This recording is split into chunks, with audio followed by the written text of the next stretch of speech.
Uttara milestone ট্র্যাজেডিতে ঝরল আরও দুটি প্রাণ। সকালে জাতীয় বার্ন ইনস্টিটিউটে সপ্তম শ্রেণীর শিক্ষার্থী জারিফ ও মাসুমা নামের এক স্টাফের মৃত্যু হয়। জারিফের শরীর 40% ও মাসুমার 90% দগ্ধ ছিল। পরিবারের কাছে মরদেহ হস্তান্তর করেছে হাসপাতাল কর্তৃপক্ষ।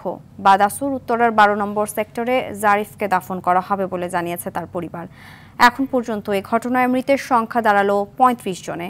জাতীয় বার্ন ইনস্টিটিউটে ভর্তি 39 জনের মধ্যে আশঙ্কাজনক অবস্থায় এখনও 4 জন।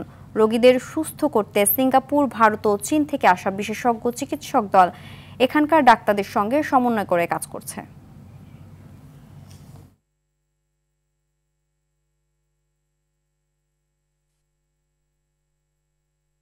22 তারিখ সকাল পর্যন্ত আমার সঙ্গে কথা বলছে।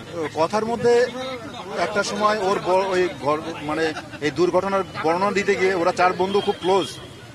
হ্যাঁ, এই যে মাহতাব, আয়ান, জারিফ আর আয়মান।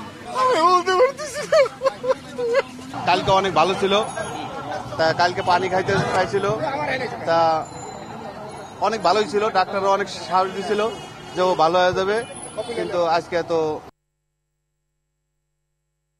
রাজধানীর জাতীয় বার্ন ইনস্টিটিউট থেকে সরাসরি যুক্ত হচ্ছেন সহকর্মী বিপুল দেবরায়। বিপুল, সংকটাপন্ন রোগীদের অবস্থা নিয়ে কি বলছে চিকিৎসকরা? সিনথিয়া, আসলে সংকটাপন্ন যারা রোগী রয়েছেন তাদের চিকিৎসা দেওয়া হচ্ছে। ডাক্তাররা যারা সংকটাপন্ন বলা হয়েছে তারা এখনও আসলে সংকটাপন্নের মধ্যেই রয়েছে, এবং আমরা যতটুকু জেনেছি চিকিৎসকরা আমাদের সাথে কথা বলেছেন যে আসলে বাকি যে 8টি জন রোগী রয়েছে সবাই কিন্তু একেবারে মোটামুটি খুবই আশঙ্কাজনক না থাকলেও কিন্তু তারা কিন্তু খারাপ অবস্থায় আছে এমনটা জানিয়েছেন। যাদেরকে একটু উন্নত হচ্ছে, আবার দেখা যাচ্ছে কিছুক্ষণ পর তারা আবার একটু খারাপ হচ্ছে। অর্থাৎ এই যে বিশেষ করে পোড়া রোগীগুলো নাকি চরিত্র এরকম, এমনটাই জানিয়েছেন চিকিৎসকরা। তারা বলছেন যে আসলে যখনই ভালো থাকা বলা হচ্ছে আবার কিছুক্ষণ পর সেটা খারাপ হতেই পারে, তাই তারা নির্দিষ্ট করে বলছেন না আসলে কতজন সংকটাপন্ন আছে।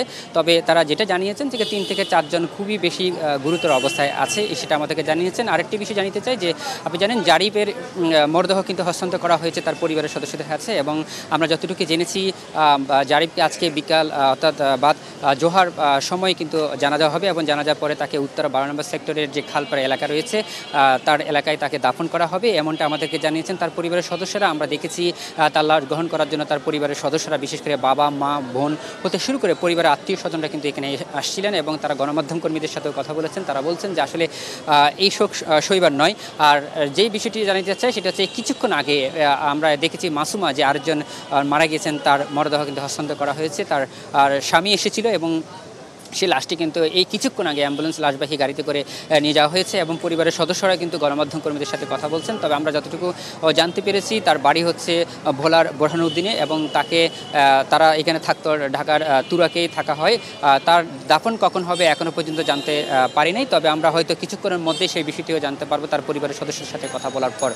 এছাড়া আর বাকি রোগীদের কী অবস্থা সব কিছু একটা যে সাধারণ যে ব্রিফ করা হবে সেই হয়তো পরবর্তী সময়ে আরও বিস্তারিত জানিয়ে দিতে পারবো। তো এই ছিল আমার কাছে সর্বশেষ তথ্য।